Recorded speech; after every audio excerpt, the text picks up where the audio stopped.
Nkwaniriza nnyo gwe munnange akyagyekuumiddeko ensi Buganda anti munnange ensi Buganda kuno kwe kwaffe Kabanda Musoke wennabalanga Bukoba Kyaggwe akaala amatendo nze nkubuuzaako nateera olunaku olwaleero kansuubire nti munnange oli bulungi.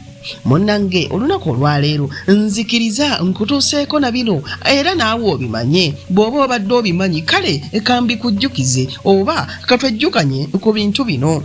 Olunaku olwaleero njagala nkutuuseeko emizizo emikulu egiri ku nkoko zino, enkoko enkwekwe n'enkoko ensesere. Obadde omanya emizizo egigiriko?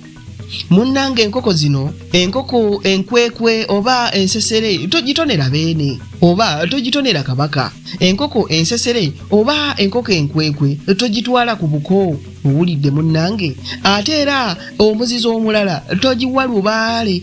Enkoko enkwekwe oba ensesere. Ebyo nno siibisuseeko wano Kabanda Musoke kankwate eryandeese nzire nabalanga Bukoba Kyaggwe tuddingana ate mu kitundu ekinaddako ng'ate nkuwa ebirala. Ayi Katonda kuuma Namulondo.